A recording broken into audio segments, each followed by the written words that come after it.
సింపుల్గా 2 నిమిషాలు సమాధానం దృష్టిలో పెట్టుకోండి. మన పూజలు అలాగే గౌరవనీయులు యనమల రామకృష్ణ గారికి అలాగే మరి సోదర దివ్యమ్మ గారికి ఇక్కడికి వచ్చిన అందరి నాయకులకు మా దళిత జై భీమ్ వందనాలు తెలియపరుస్తున్నాం. ఇప్పటి వరకు నాకంటే చాలా అనుభవనీయులు పెద్దవారు మాట్లాడారు. ఈనాడు యథా రాజా తదా ప్రజ అన్నారు. రాజును బట్టి రాజ్యానికి ఉంటుంది అన్నారు. రాజు చరిత్రలో చూస్తే మహమ్మద్ బిన్ తుగ్లక్ పరిపాలన అడ్మినిస్ట్రేషన్ చేశాడు. శ్రీకృష్ణదేవరాయలు అడ్మినిస్ట్రేషన్ చేశాడు. శ్రీకృష్ణదేవరాయలు ఎప్పుడు కూడా ప్రజల కొరకు ఆలోచించేవాడు. తన సైన్యము, తన సైనికులు, తన కార్యకర్తలు ఎలా ఉన్నారని ఆలోచించేవారు. అలాగే మన రామకృష్ణ గారు ప్రతి కార్యకర్తను కూడా ప్రేమతో పలకరించి మంచి మనసుతో ఆయన దీవిస్తున్నారు.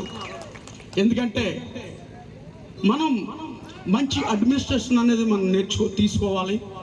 అది అందరి చేతిలో ఉంది.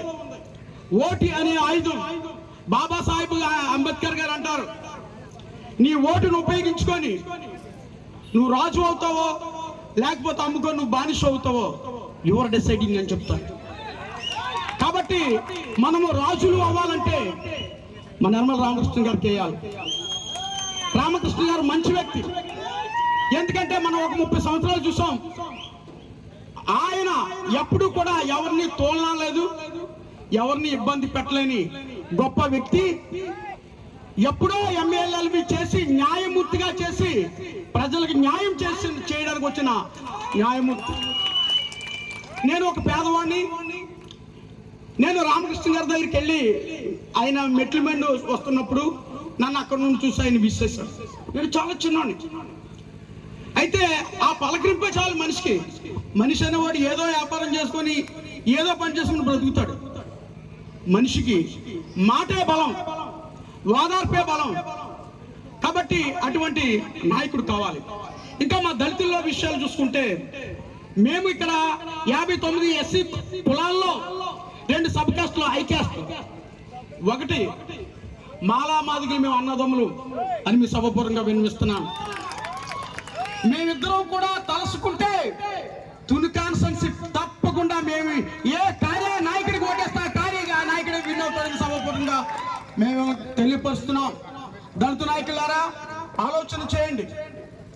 మన రామకృష్ణ గారికి దివ్యమ్మకి ఓటేయండి. ఎప్పుడో తెలివితేటలు ప్రజలకి నేర్పింది ఎవరు అంటే మన తెలుగుదేశం పార్టీ, నందమూరి తారక రామారావు, ఎన్టీ రామారావు అని ఈ సభాపురంలో నేను జ్ఞాపకం చేస్తున్నాను. మిత్రులారా, ప్రతి పేదవాడు పక్క ఇల్లు ఉండాలని, ప్రతి పేదవాడికి కిలో బియ్యం ఉండాలని ఆనాడే నందమూరి తారక రామారావు గారు చేశారు. అవినీతినే అణిచివేయి, అవినీతినే అణిచివేయి, అన్యాయమే తుడిచివేయి, అది నీకే సంభవం అని ఆడబడాడు.